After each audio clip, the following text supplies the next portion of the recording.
So hello students, अभी हम MHT 5 जो आपका MA हिंदी सेकेंड ईयर में है, साहित्य सिद्धांत और समालोचना, उस विषय का विश्लेषण करेंगे। तो उसमें आपका पहला लेसन है काव्य लक्षण और काव्य की परिभाषा। अब देखिए कि तो अब जो आपका डिस्क्रिप्शन है इस वीडियो का, उसको एक बार चेक कर लीजिएगा। इस लेक्चर से संबंधित जो भी जानकारी होगी वह आपको डिस्क्रिप्शन में दे दी जाएगी, ठीक है। तो डिस्क्रिप्शन एक बार देख लीजिएगा, ठीक है। अब आपका जो काव्य का लक्षण है और काव्य की परिभाषा है, इसमें आपको बहुत डिटेल नहीं जाना है, ठीक है। यहाँ पर देखिए, यहाँ पर दिया गया है संस्कृत आचार्यों द्वारा दिए गए काव्य लक्षण। तो बामा ने क्या कहा, दंडी ने क्या कहा, ठीक है। ये सब आपको एक लाइन का, एक कोई काव्य का एक पंक्ति होता है, उसको याद रखने से आप बहुत ही सरलता से उस पंक्ति को आधार बनाकर एक पैरा लिख सकते हैं उस क्वेश्चन से रिलेटेड आंसर को, ठीक है। तो मान लीजिए कि प्रश्न आता है कि संस्कृत आचार्यों द्वारा दिए गए काव्य लक्षण का विश्लेषण कीजिए, या फिर काव्य लक्षण का विश्लेषण कीजिए, इस प्रकार आता है। तो आप मतलब इनका विश्लेषण कर सकते हैं। तो सभी का यदि आप नहीं कर पाए तो भी कोई बात नहीं, कोई 5 इस प्रकार भी आप कर सकते हैं विश्लेषण, ठीक है।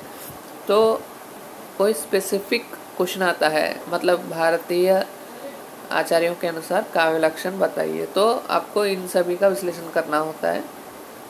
यदि प्रश्न जो है वह जनरल टाइप का आता है, जैसे काव्य लक्षण बताइए, तो आप भारतीय काव्य शास्त्र के अनुसार भी बताएंगे और पाश्चात्य काव्य शास्त्र के अनुसार भी बताएंगे, ठीक है।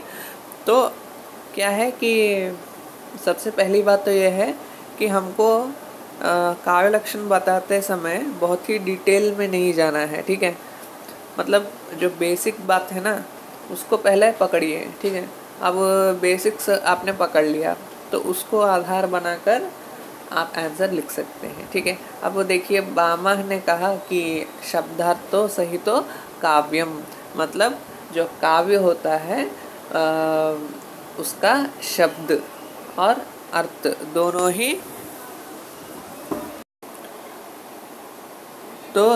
ही महत्वपूर्ण होता है, ठीक है। शब्द का मतलब बाह्य रूप होता है और अर्थ का मतलब आंतरिक रूप होता है, ठीक है। शब्द क्या है कि वह सुनने में अच्छा लगता है, और अर्थ जो है वह मन को या भावना को, मतलब भावना के आधार पर अच्छा होता है। तो इस प्रकार यदि हम उस वाक्य को याद रख ले कि शब्दार्थो सहितो काव्यम, तो उससे हम अपना जो आंसर होता है उसको थोड़ा एक्सपैंड कर सकते हैं, ठीक है। तो इस प्रकार हम बामा का एक उदाहरण दे देंगे, दंडी का एक दे देंगे, इस प्रकार कोई 3 या 5 लोगों का भी दे देंगे, तो अच्छा ही बन जाएगा हमारा आंसर, ठीक है। तो बात तो यह है, ठीक है। तो यदि आप सभी को याद रख सकते हैं तो बहुत अच्छी बात है, ठीक है। तो फिर चलते हैं आगे। तो यहाँ पर देखिए, पूरे आचार्यों की संख्या यहाँ पर 9 है, ठीक है। 1 to 9 दिया गया है। तो सभी का नाम यदि याद रख लें तो अच्छा है। अगर सभी का याद नहीं भी रहता है तो कम से कम कोई 5 लोगों के द्वारा बताए गए काव्य लक्षण भी लिख देते हैं तो निश्चित रूप से अच्छे मार्क्स आएंगे, ठीक है।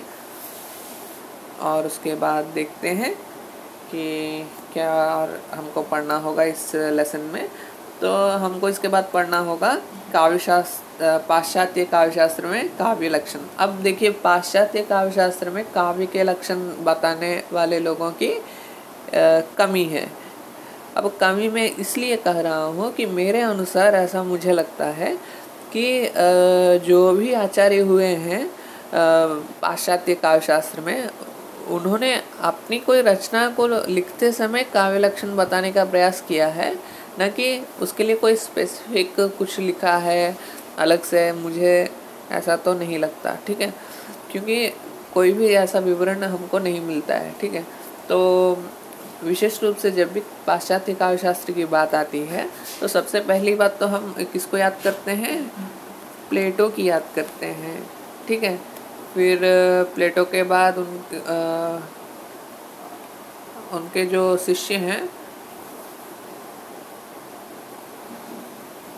उनके शिष्य का नाम अरस्तु है, ठीक है, तो अरस्तु को याद करते हैं। फिर उसके बाद लोजाइन्स आते हैं। ये 3 लोग मुख्य हैं, ठीक है। तो प्लेटो का ऐसा मानना है कि जो भी कवि है, ठीक है, जो कवि है उसको एक आदर्श देश में या आदर्श गणराज्य, ठीक है, तो एक आदर्श गणराज्य में उसको कभी भी नहीं रखना चाहिए, ऐसा प्लेटो का मानना है। इसका कारण यह है कि प्लेटो मानते हैं कि जो कवि लोग होते हैं वह जो युवक लोग होते हैं, जो युवा वर्ग होता है, उसमें क्या करते हैं कवि लोग, भावनाओं को उत्प्रेरित कर देते हैं, जिससे क्या होता है कि जो युवा वर्ग होता है वो भटकने लगता है, ठीक है। मतलब स्पष्टता जिसके बुद्धि में होनी चाहिए वह बुद्धि भटकाव की तरफ चली जाती है काव्य लेखन से, ऐसा प्लेटो का मानना है, ठीक है। तो उसके विपरीत, मतलब उसके हम कह सकते हैं कि विपरीत दिशा में अरस्तु का मानना है, जो कि उनके शिष्य हैं। उनका ऐसा मानना है कि काव्य लेखन से जो भी भावनाएं हृदय में छुपी हुई होती हैं वह बाहर आने लगती हैं, तो मन थोड़ा हल्का हो जाता है, ऐसा अरस्तु का मानना है। तो इस प्रकार जो बेसिक थ्योरी है उसको पहले समझना आवश्यक होता है। तो बेसिक पहले हम समझ लें तो जो हमको लगता है कि कठिन है, कोई सिद्धांत जैसा कठिन है ऐसा लगता है, वो भी कुछ समय में समझ में आने लगती है, ठीक है। तो इस प्रकार हमारा जो लेसन है इसका विश्लेषण, इसका परिचयात्मक विश्लेषण कर सकते हैं, ठीक है। तो फिर चलते हैं आगे। प्रस्तावना देखिए, प्रस्तावना में क्या होता है कि हमारा जो मेन टॉपिक होता है तो वह कहाँ से शुरू हुआ, फिर कैसे विकसित हुआ, फिर उसके बाद उसका विकास क्यों रुक गया, ठीक है, ये सभी बातें प्रस्तावना में हम देते हैं, ठीक है। तो प्रस्तावना पढ़ने के लिए होता है। अब इसमें से कोई आंसर हम नहीं निकाल सकते, मतलब एग्ज़ाम के लिए प्रस्तावना को याद रखने की आवश्यकता नहीं होती है, लेकिन हम इसको एक रेफरेंस के रूप में ले सकते हैं, ठीक है। अब प्रस्तावना में कोई बात आपको अच्छी लगी तो उसको रेखांकित कर लीजिए ऐसे, ठीक है। फिर उसको आप जब आंसर राइटिंग करेंगे एग्ज़ाम में तो उसको आप एक रेफरेंस के रूप में दे सकते हैं, ठीक है। तो मैंने बीए हिंदी हॉनर्स वालों को भी एक सब्जेक्ट अभी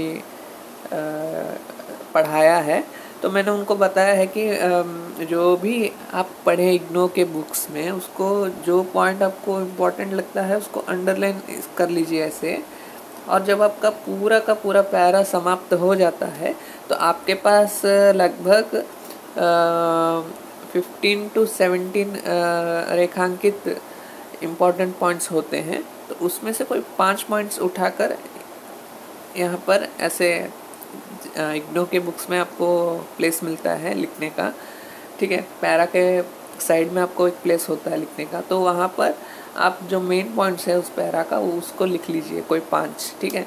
तो फिर उस 5 पॉइंट से आप आंसर राइटिंग कीजिए, ठीक है। तो आपको पूरा पैरा याद रखने की आवश्यकता नहीं होगी, जो मेन 5 पॉइंट्स हैं उस पैरा के उसको याद रख के भी आप पूरा का पूरा पैरा जो है वो एग्ज़ाम में याद कर सकते हैं। मतलब इससे बहुत सरलता होती है, ठीक है। तो कवि कर्म, अब इस पर विश्लेषण किया गया है। तो कवि कर्म का मतलब होता है कवि का काम, ठीक है। तो इसके बारे में बताया जा रहा है।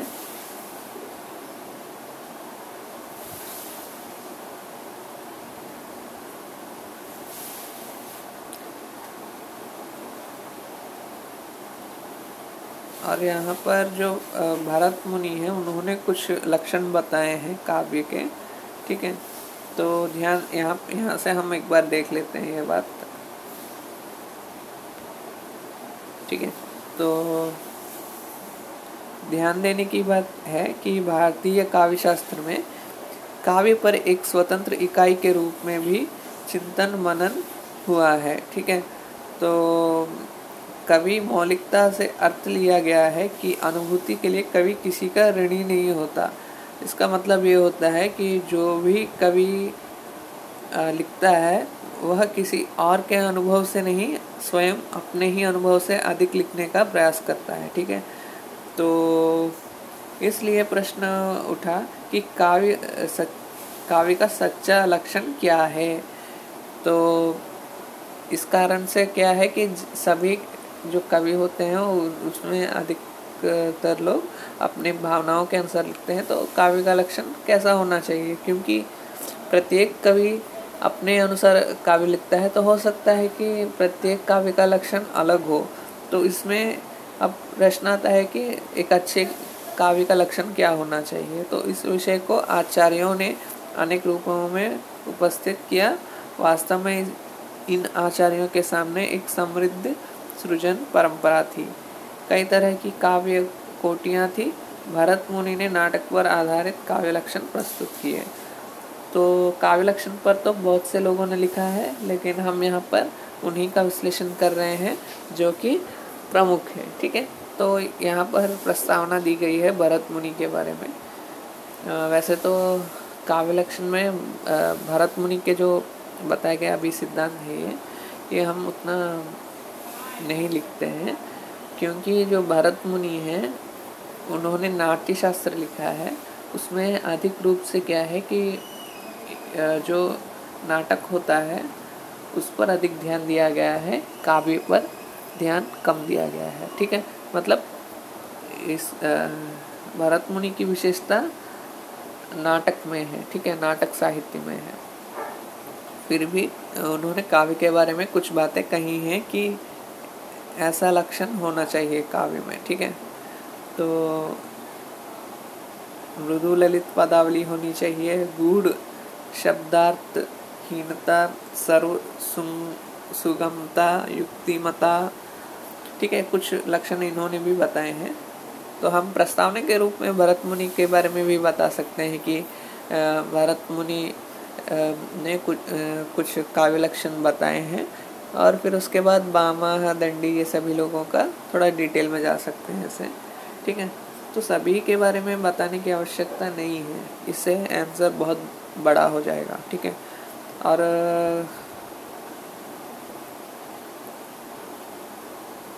लक्षण का लक्षण अर्थात परिभाषा कैसी होती है, तो ये भी प्रस्तावनात्मक है।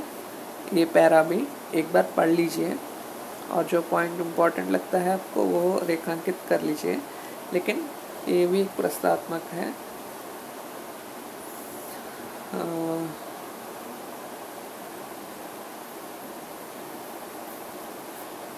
तो चलिए बाद में देखते हैं संस्कृत आचार्यों द्वारा दिए गए काव्य लक्षण।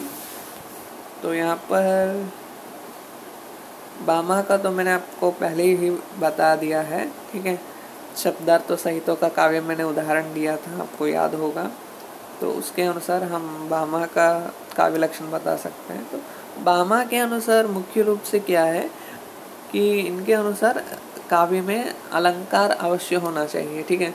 अलंकार का मतलब होता है सजाना, डेकोरेट करना। तो काव्य जो है उसमें अलंकार होना चाहिए। मतलब काव्य में जो भी बात कही जा रही है उसको अलंकृत करके कहने का प्रयास कवि को करना चाहिए, तभी वह काव्य अच्छा होगा, ऐसा बामा का मानना है। तो यह एक अलंकारवादी आचार्य है, ठीक है। तो मतलब इनके अनुसार क्या है कि जो काव्य लिखा जा रहा है कवि के द्वारा वह सुनने में भी अच्छा लगे और उसका जो अर्थ है वह भी अच्छा निकले। ठीक है, इस प्रकार बामा मानते हैं। ठीक है, अब देखिए एक कविता है बच्चों की।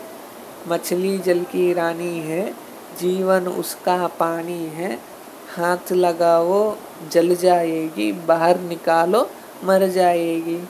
अब यहाँ पर शब्द अलंकार क्या है कि आपको देखिए ये गाना सुन, ये जो कविता है वो सुनने में लयात्मक है।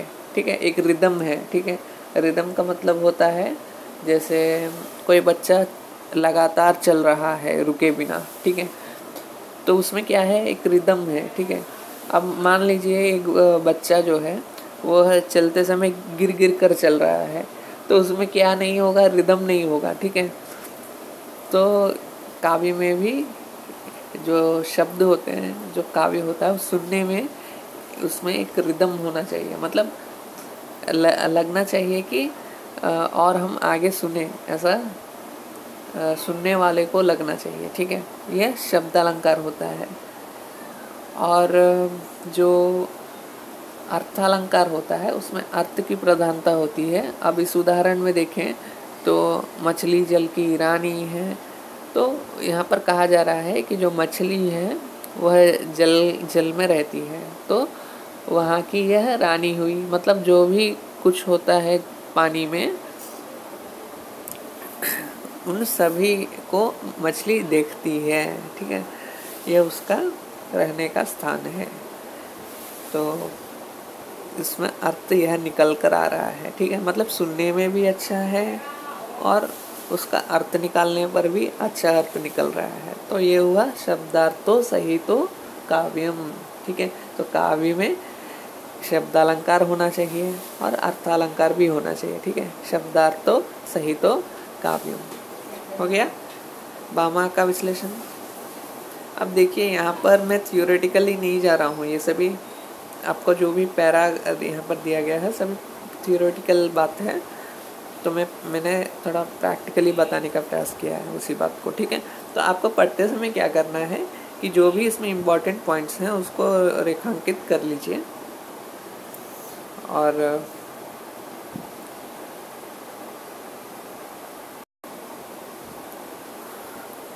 तो जो भी इम्पोर्टेंट पॉइंट हो उसको रेखांकित कर लीजिए, और यहाँ पर पॉइंट वाइज लिख लीजिएगा। ठीक है, एक 3 पॉइंट यहाँ पर लिख लीजिए, क्योंकि यहाँ भी हमको और भी आचार्य होंगे बाद में। ठीक है, और उसके बाद दंडी है, तो दंडी मानते हैं कि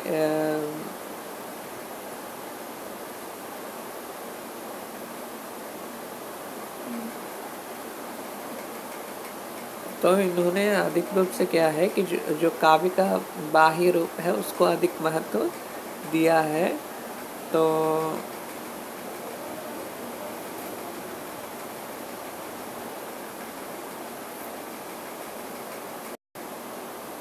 सरल शब्दों में कहें तो दंडी का मानना है कि जो इष्टार्थ होता है वह काव्य का प्रमुख लक्षण है। इष्टार्थ का मतलब होता है, इष्ट का मतलब होता है पसंद, और अर्थ का मतलब होता है मतलब जो कवि बताना चाहता है उसको इष्टार्थ कहा गया है। ठीक है, तो काव्य का लक्षण इन्होंने इनके अनुसार जो कवि कहना चाहता है, जिस बात को पसंद करता है उसको यदि कहना चाहता है तो वही काव्य का लक्षण है। ठीक है, तो लगभग यही अर्थ निकलता है इनके सिद्धांत का। तो दंडी के काव्य लक्षण में हम कह सकते हैं कि इन्होंने इष्टार्थ को महत्व दिया है। ठीक है, और तो सरल शब्दों में कहें तो दंडी के अनुसार शब्द, अर्थ और रस, इसके सौंदर्य से जो विशिष्ट पदावली की रचना की जाती है उसको काव्य लक्षण मानते हैं या काव्य मानते हैं दंडी। ठीक है, अब शब्द का मतलब आप जानते हैं, काव्य का बाह्य रूप, अर्थ का मतलब काव्य का आंतरिक रूप, और रस का मतलब होता है कि कोई भी प्रबल भावना, ठीक है। सरल शब्दों में तो ये ऐसे ही कह सकते हैं कि रस का मतलब कोई प्रबल भावना, ठीक है। जब इन तीनों के उपयोग से कोई काव्य की पंक्ति लिखी जाती है कवि के इष्टार्थ से, अब कवि का इष्टार्थ से मतलब उसके मन में जो पसंद है उसके अनुसार वह अर्थ निकालने का प्रयास करके जब लिखता है, तो यही एक अच्छे काव्य का लक्षण है, ऐसा, या काव्य का लक्षण है, ऐसा दंडी मत है, ठीक है।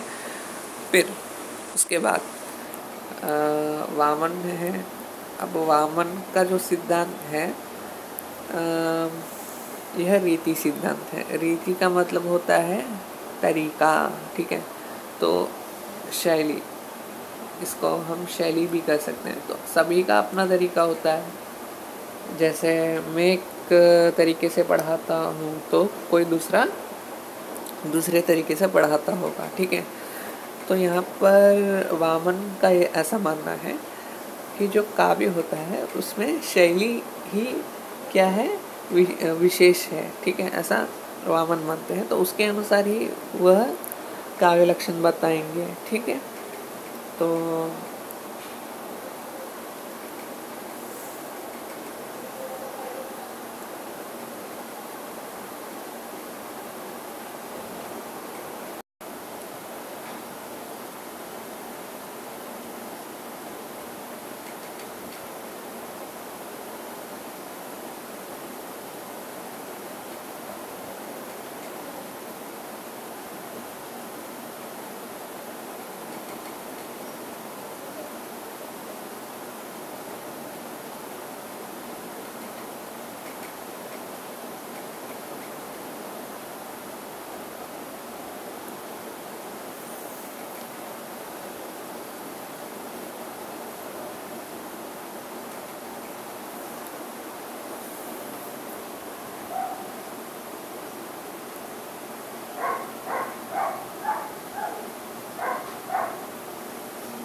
और यहाँ पर आनंदवर्धन के काव्य लक्षण कुछ विशेष नहीं दिए गए हैं। केवल इतना बताया गया है कि जो आनंद वर्धन है उन्होंने जो है अलंकार और अलंकारी को अलग किया है, इतना ही बताया गया है, ठीक है। तो इनका विश्लेषण हम इसमें अभी उतना नहीं कर रहे हैं। तो उनके बारे में एक दो लाइन लिख सकते हैं काव्य लक्षण लिखते समय, ठीक है, क्योंकि यहाँ पर तो उतना कुछ दिया नहीं गया है, ठीक है। और कुंतक जो है वह वक्रोक्ति सिद्धांत को प्रसारित करने वाले आचार्य हैं, ठीक है। अब वक्रोक्ति क्या होता है, अब देखिए कोई आचार्य का सिद्धांत हम विश्लेषण कर रहे हैं तो साधारण सी बात है कि हम इसका एस्टिमेशन लगा सकते हैं कि उन्होंने काव्य का लक्षण क्या बताया होगा, ठीक है।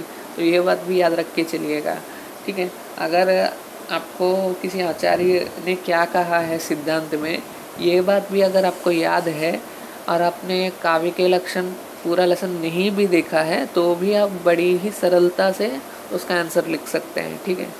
तो कुंतक का जो सिद्धांत है वह वक्रोक्ति सिद्धांत है। वक्र का मतलब होता है टेढ़ा, किसी भी बात को सीधा ना कहते हुए टेढ़ा कहना वक्रोक्ति होता है, ठीक है। उसमें व्यंग्य होता है, ठीक है। तो जो वक्रोक्ति सिद्धांत है उसके अनुसार काव्य में विचित्रता होनी चाहिए, ठीक है। यहाँ पर देखिए वैचित्र या विचित्रता होनी चाहिए, यह काव्य का एक आवश्यक गुण होता है। और विचित्रता का मतलब होता क्या है, जैसे उसमें कुछ ऐसी बात होनी चाहिए जो देखते ही लगे कि कुछ अलग है ये बात, ऐसा इसलिए होना चाहिए क्योंकि ऐसा होने से ही एक प्रकार का जो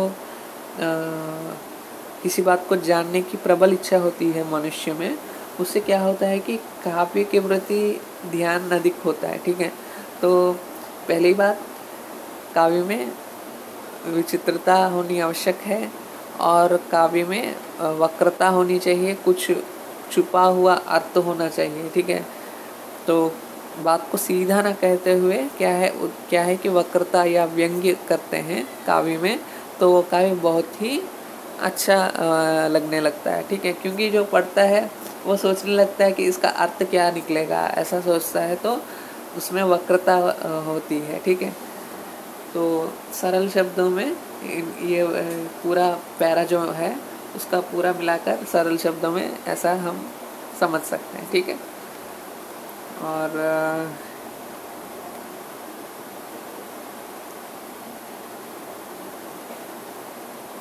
यहाँ पर देखिए, यहाँ पर बताया गया है कि देखिए, वक्रता में कवि कौशल युक्त मर्मस्पर्शी शब्दार्थ काव्य है। ठीक है, तो इनके अनुसार यह काव्य का लक्षण है। वक्रता में कवि कौशल युक्त मर्मस्पर्शी शब्दार्थ, मतलब वक्रता में मतलब टेढ़ी बात, कवि कौशल युक्त मतलब कवि की बुद्धिमत्ता से मर्मस्पर्शी शब्दार्थ, मतलब जो कवि है वह अपनी बुद्धिमत्ता से, अपनी बुद्धिमानी से जो मर्मस्पर्शी शब्दार्थ कहता है।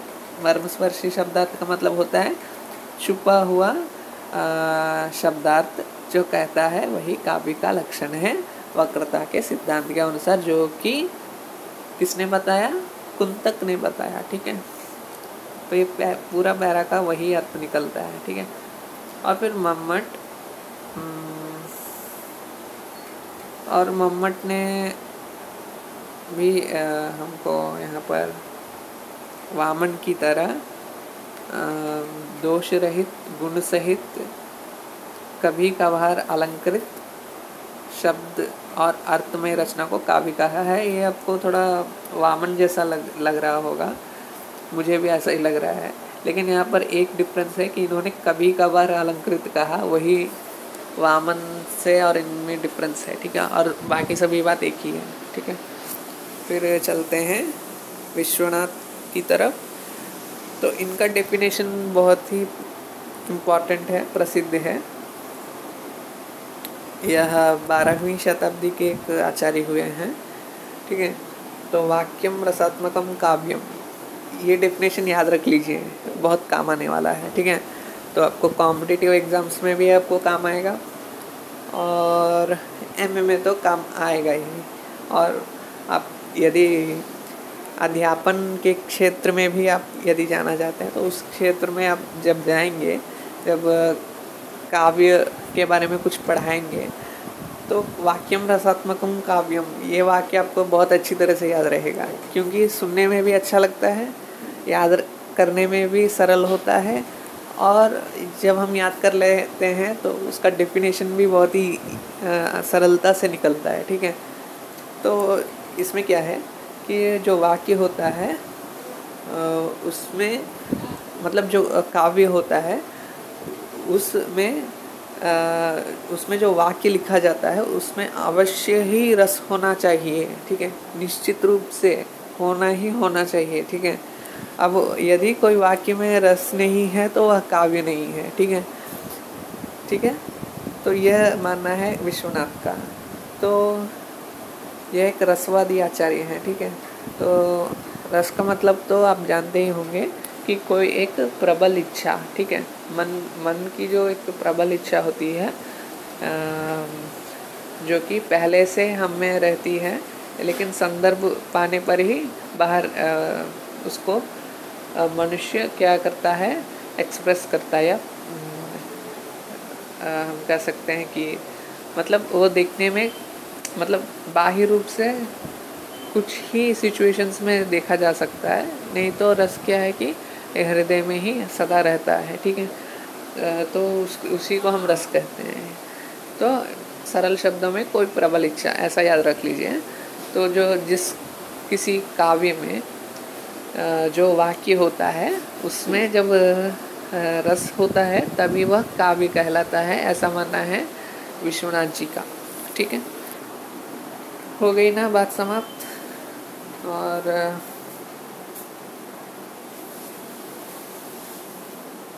फिर उसके बाद राजशेखर का मुझे नहीं लगता इतना इम्पोर्टेंट है। वैसे मैंने राजशेखर का नहीं पढ़ा है काव्य लक्षण, तो नहीं बता रहा हूँ। ठीक है, मतलब जो कुछ पढ़ा है थोड़ा वो आपको पढ़ाने से कुछ यूज़फुल होगा। राजशेखर का तो मैंने अभी नहीं पढ़ा है, तो इसको देखने में मुझे अभी बहुत समय लग जाएगा, इसलिए नहीं पढ़ा रहा हूँ। और पंडित राज जगन्नाथ ये 17th शताब्दी के आचार्य हैं। ठीक है, तो काव्य के जो प्राचीन आचार्य हैं हमारे, संस्कृत हो या हिंदी के हो, अधिक रूप से 17th शताब्दी तक ही रहे हैं। मतलब काव्य शास्त्र का जो विकास है वह 17th शताब्दी तक ही हो पाया है। फिर उसके बाद उतना काव्य शास्त्र के बारे में किसी ने कुछ लिखा नहीं। मतलब रीतिकाल में तो बहुत से लोगों ने लिखा है, लेकिन उसका लेवल जो है वो उतना नहीं रहा। ठीक है, तो पंडित राज जगन्नाथ उनके अनुसार क्या है कि इनका ये वाला लाइन याद रख लीजिए, तो इससे हम काव्य लक्षण विश्लेषण कर सकते हैं इनका। ठीक है, तो रमणीयात् प्रतिपादकः शब्दः काव्यम। तो यहाँ पर बताया जा रहा है कि रमणीयात् प्रतिपादकः शब्दः काव्यम, मतलब जिस शब्द में रमणीय अर्थ हो। ठीक है, जिस शब्द में रमणीय अर्थ हो, मतलब जिस शब्द में जिस शब्द का अर्थ सुंदर हो, सौंदर्यपूर्ण हो, ऐसे शब्द का प्रतिपादन करने वाले वाक्य को काव्य कहते हैं। ठीक है, तो रमणीयात् प्रतिपादकः शब्दः काव्यम। ठीक है, तो यहाँ पर हम कह सकते हैं कि अधिक रूप से जो रमणीय अर्थ, मतलब जिस वाक्य से रमणीय अर्थ निकलता हो, मतलब अच्छा अर्थ निकलता हो। ठीक है, और जिस मतलब बहुत ही सिंपल बात है कि यह इन्होंने भी जो बामा है उनके लगभग वैसा ही उन्होंने जैसा डेफिनेशन दिया था शब्दार्थ सहित काव्यम, इनका भी डेफिनेशन परिभाषा काव्य के लक्षण के प्रति वैसा ही है। डिफरेंस यहाँ पर क्या है वो देखते हैं। बामा और जगन्नाथ पंडित राज जगन्नाथ जी में डिफरेंस ये है कि ये कहते हैं कि रमणीय अर्थ होना चाहिए, वहाँ पर साधारण अर्थ बताया गया है शब्दार्थ सहित काव्यम में।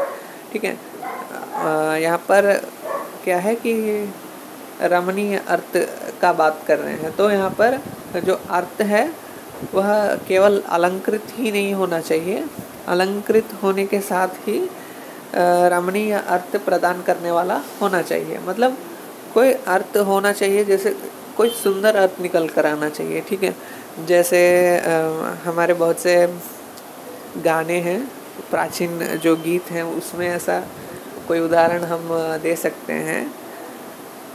तो अभी तो मुझे याद नहीं आ रहा है कोई उदाहरण, चलिए जो भी हो, तो ये वाला डेफिनेशन याद करके आप अर्थ निकालने का प्रयास कर सकते हैं, इसका जो आंसर है वो निकालने का प्रयास कर सकते हैं।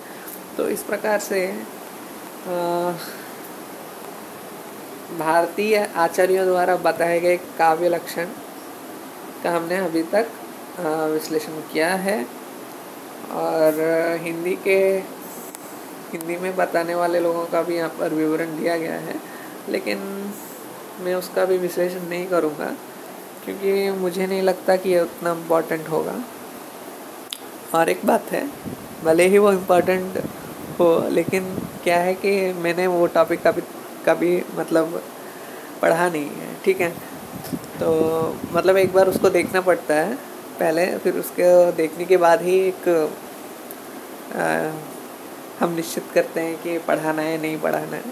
ठीक है, तो इसके बाद हाँ, तो यहीं तक है ये लेसन। ठीक है, यदि मान लीजिए कोई प्रश्न आ भी जाता है कि हिंदी साहित्य में जिन लोगों ने काव्य के लक्षण बताए हैं उनके बारे में विश्लेषण कीजिए, ऐसा तो प्रश्न डायरेक्ट नहीं आएगा मुझे लगता है, लेकिन दूसरे प्रश्नों के साथ मिलाकर दे सकते हैं। जैसे संस्कृत और हिंदी के काव्य आचार्यों द्वारा बताए गए काव्य लक्षण का विश्लेषण कीजिए, ऐसा आ सकता है, लेकिन डायरेक्ट क्वेश्चन कभी नहीं आएगा, मुझे नहीं लगता ऐसा। तो इसका खाली रेफरेंस ले लीजिए, किसने क्या कहा वो जान लीजिए यहाँ पर। ठीक है, वो किसने क्या कहा है वो एक बार पढ़ लीजिए बस। ओके, अब मुझे नहीं लगता कि ये आएगा, क्योंकि ये हिंदी में जितने भी लोगों ने काव्य के लक्षण बताए हैं सब के सब ने संस्कृत से ही जो रेफरेंस है वो लिया है। ठीक है, तो बात तो एक ही होगी, हिंदी में कहे या संस्कृत में कहे। ठीक है, तो इनके रेफरेंसेस भी हमने अभी जो भी आचार्य पढ़े हैं उनमें से किसी का एक रेफरेंस लेकर अपने बात को कहने का प्रयास किया है हिंदी के रचनाकारों ने अधिकतर। ठीक है, तो मुझे नहीं लगता कि उनका अलग से आएगा। तो हमारा ये जो लेसन है काव्य लक्षण, तो यहाँ तक हमने समाप्त किया है। ठीक है, और उसके बाद पाश्चात्य काव्य शास्त्र में लक्षण, इसको हम अगले लेक्चर में देख लेंगे। ठीक है, अभी तो बहुत समय हो गया है। तो थैंक यू स्टूडेंट्स।